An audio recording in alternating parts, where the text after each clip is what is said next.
Hello there, my name is Andrew Ferchland. I play the Anointed One on Buffy the Vampire Slayer, and you're watching Big M's channel. That's right.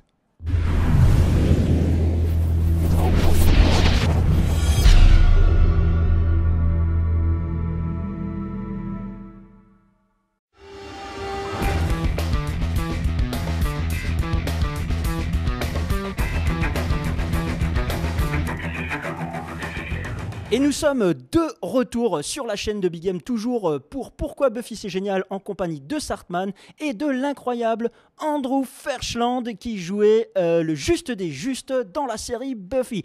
Hello Andrew and welcome on our show. Thank you very much. It's a pleasure to be here. The pleasure is ours. We are doing an audio podcast called Pourquoi Buffy c'est génial. It means why Buffy is awesome. Lovely. And we are commenting some Buffy episodes on air. Okay. And we are explaining why it's so awesome. I love that. Normally we're 4 on the team. Mm-hmm. Today we're just 2. I'm here with the boss. It's The best are here. The boss? the boss. He's the boss. He's called Southman, Okay. and I'm the Big M. The Big M and the Southman? Sarth. S-A-R-T-H. Because Sarth he's man. from the Sarthe. Le Mans in France. Okay. You know? Very small part of France. I see. In French, Anointed One is translated Juste des justes. You know that? No, I did not. It's a very, very bad translation. Yeah. We don't know why he called Juste French des justes. translation is quite often quite bad. It means le juste des justes, the right ones of the right ones. The right ones of the right ones. I like the way it sounds in French. Yeah, Yeah. cool. The right ones of the right ones. I love it. I love it. Southman, please. So yes, a question about your character, the Juste des justes, Anointed One. It's a character represent a lot of things for me. I think about mysticism, adult influence, good appearance with evil ambitions. A very, very huge character, I think. How describe a character so rich to a child of 9 or 10 years old? Do you remember how just describe you, explain you the character? Oh boy, that's a good question. I've it was quite a while ago, right? It was about 20 some odd years ago. And as a child, of course, memory is a little murky, right? You can imagine when you're about 10 years old how you remember those memories, right? Sensations and emotion and smells, and even to this day, I smell some cigarettes and I think of film sets, right? Cigarettes and wood and lacquer smell. I love it. I love it. But for what I do remember in regards to coaching from Joss in terms of character direction, it was almost like he wanted the innocence of a child, but the darkness of like a real evil person inside.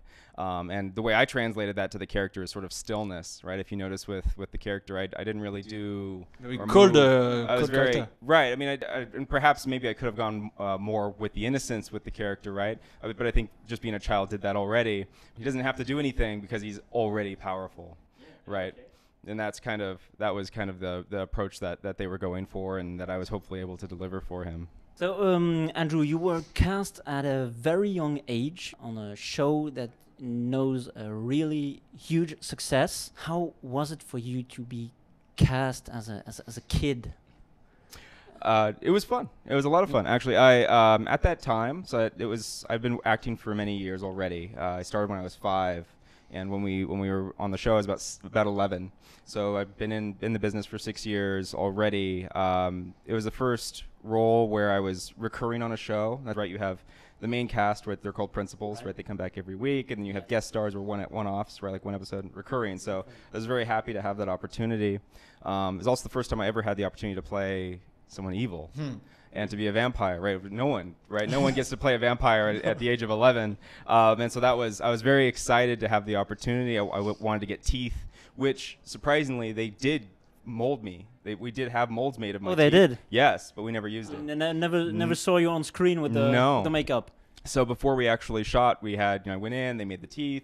And we got all that done, and I was very excited to put him in. And on the episode where I was revealed, at first we thought it was the other guy. And then they show me. I was supposed to smile and have the teeth, That was the way it was originally written. Okay. But then I don't know what happened, but they just scrubbed it. So it didn't make the episode. I was like, oh, okay, No, that's fine. that's too bad. I think many fans would have liked to see that. I think it would have been fun. Great info. But at the end of the day, like it's a business, right? And so with the way the businesses are, as a child actor, you can only work for a certain amount of time, and you have schooling. You have to have schooling on set, right? So all of this is counted towards your work day. But if you're in the makeup chair, then that's also a lot of time that you're going to be that counts as work time. So there was no way they were ever going to be able to put me in makeup, which is that's what it was. But I was very excited to play the character. And then into season 2, when we were going into the second season, I already knew that I was going to be killed off. Oh, okay. Spoiler, no spoilers anymore. I think we're beyond that point. No spoiler here. No. But when we were going to season 2, they said, "Oh, we're going to kill your character." I'm like, "Oh, great, that's amazing." Which, as an adult, if I were on a show now and they were like, "Oh yeah, we're going to kill your character," I'm like, "Oh man, how am I going to pay my bills?" That's right. You're losing your job. Yeah, and they're like, "Oh, you're going to die." But as a child actor, I was excited once again to have the opportunity to do something I hadn't done before. Right, play an evil character, play a vampire, and then now get to die on screen. I was very excited. I was wondering at the time, were you aware of the huge impact the show had on the world and on the people? Not at all. No, well, all right. So when you do a project, you do a television show, you generally do the work in kind of a vacuum, right? You have the script, you have the sides, you have the pages, you do the material, you shoot, you go home, you live a normal life, and then weeks and months go by, and then your project airs, and at that point, you kind of see how it's doing, but I feel like at the time when I was active in season 1 and season 2, especially going into season 2, you didn't know what a cult phenomenon that this series would have, and the fact that 21 years later I'd be here in another country. That's right. Having a conversation with you, with the best fans ever. Absolutely. Wouldn't even have thought that was a possibility, and it wasn't back then. But as time has gone on, I feel like the cultural relevance and the audience and the depth of the writing and the way the characters have impacted people personally has transcended the original intention of the content. Now multi-generationally, with children. And, even now, kids are discovering Buffy the Vampire Slayer. I'm so excited. It's incredible. Yeah. Incredible. Yeah. You watch the show when you're acting in. It's not too young to watch Buffy.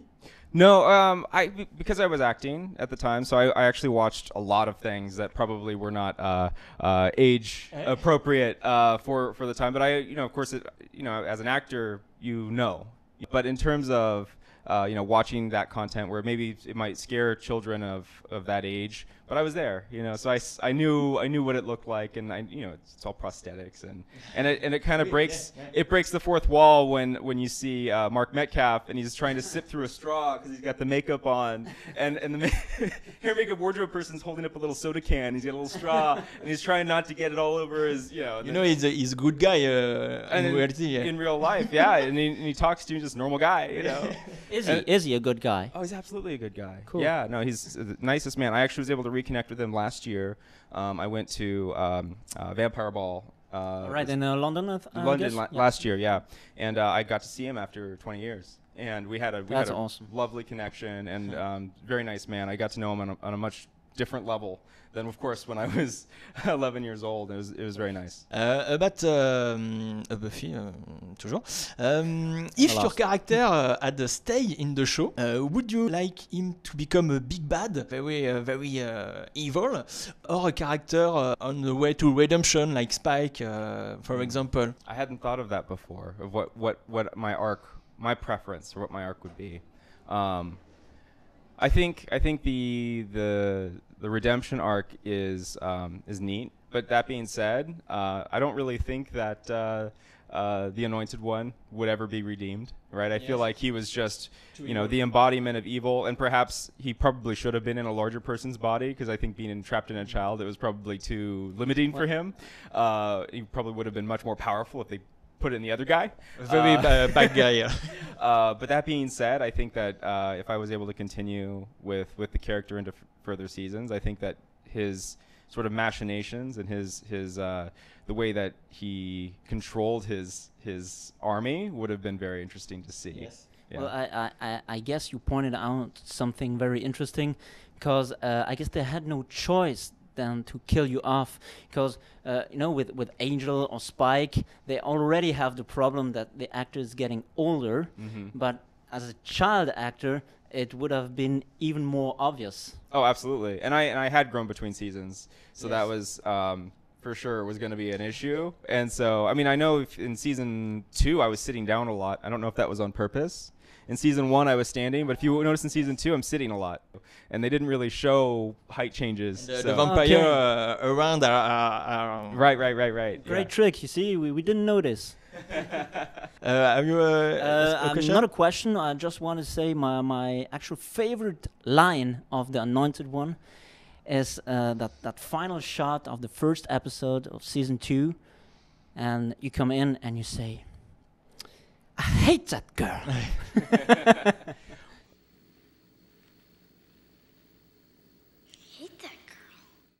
Well, that's also my favorite line for the whole character, because I feel like that was a nice button, right? We call it a button to put at the end of an episode, where it's like a little, like just a one-liner, and then they close it out.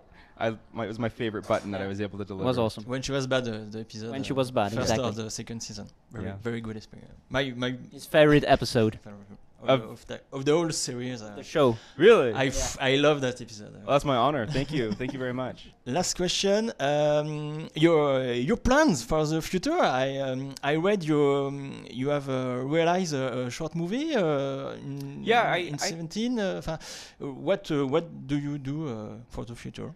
For the future, I love acting. I've also found myself over the last few years behind the camera, whether it's writing or I've directed some projects. It's one of those weird things where I love every different role, but acting is always my passion. Okay. And it's all about the connection that you make with the other actor and the listen, with active listening, and it's almost like a soul connection that you get between actors who are in a scene. I absolutely love that. So. Still in the business, still moving forward with whatever projects. I have some friends of mine. We actually we write and shoot our own independent films, and that's been something that I'm very passionate about and moving forward with. Cool. So if you want to follow up with that, just follow me on Instagram. Okay. At Ferchland. It's very simple. Instagram, Twitter, even Facebook. At Ferchland, just my last name, and you can. Okay, keep tabs of there. we're already following. Count on us. Sounds great. Thank you. Thank you very much, Andrew. Let me give you a little gift. Oh. It's our button from our show, Pourquoi Buffy c'est génial. Why Buffy is awesome. I know exactly where I'm going to put this. I have a bag, and I add pins to it. Merci beaucoup. Merci beaucoup. À toi. That's why. Thank you.